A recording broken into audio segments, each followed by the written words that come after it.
ప్రియులారా గమనించిన ఈ రోజుల్లో కూడా చాలామంది అసూయతో బాధపడుతున్నారు. ఓ మాట నేను చెప్తాను, అసూయ క్యాన్సర్ కన్నా భయంకరమైన వ్యాధి. ఒకవేళ నీలో అసూయ డెవలప్ అవుతుందా, ఎవరైనా నీకన్నా చూడ్డానికి బాగున్నా, బాగా చదువుకుంటున్నా, ఆర్థికంగా అభివృద్ధి చెందుతున్నా, లేదా దేవుని చేతిలో వాడబడుతున్నా, వారికి దేవుడిచ్చిన అవకాశాలని చక్కగా సద్వినియోగం చేసుకుని ఎక్కడ సోమర్తనంగా ఉండకుండా, లేజినెస్తో ఉండకుండా దేవుని చేతిలో వాడబడుతుంటే అలాంటి వాళ్ళని చూసి ప్రార్థించాల్సింది పోయి, లేదా వారిని బట్టి దేవుని స్తుతించాల్సింది పోయి, కొంతమంది ఎప్పుడు కూడా విమర్శనాత్మకంగా మాట్లాడుతూ వారిని ఏదో విధంగా క్రిందకి లాగాలని ప్రయత్నం చేస్తుంటారు.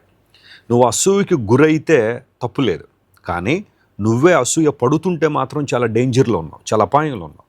అసూయ చేత చచ్చెదరు అని బైబిల్లో రాయబడింది. ఆ అసూయ ఆఖరి నిన్ను ఇబ్బందులకు నెట్టేస్తుంది. శరీరంలో ఆరోగ్యం పాడైపోద్ది, మానసికంగా కృంగిపోతావు, ఆధ్యాత్మికంగా నీ జీవితంలో నిర్వీర్యతలోకి వచ్చేస్తావు, ఏమీ సాధించలేని పరిస్థితిలో ఉండిపోతావు. కానీ దేవుని చిత్తానుసారంగా నువ్వు ముందు కొనసాగాలంటే అసూయను జయించాలి.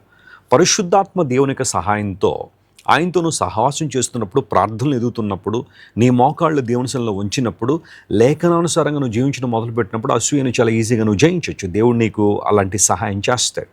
నువ్వు నిజంగా దేవునితో చెప్పగలిగితే, ప్రభువా పలానా వ్యక్తి మీద నాకు అసూయ పెరుగుతుంది, పలానా వారిని చూసినప్పుడు మత్సరం కలుగుతుంది, నన్ను క్షమించు ప్రభువా, నాకు సహాయం చేయి అని ప్రార్థించగలిగితే దేవుడు ఖచ్చితంగా నీకు సహాయం చేస్తారు, నీకు విడుదల ఇస్తారు. ఆయన దేవుడు విడుదల చేయడానికి ఈ లోకానికి వచ్చారు.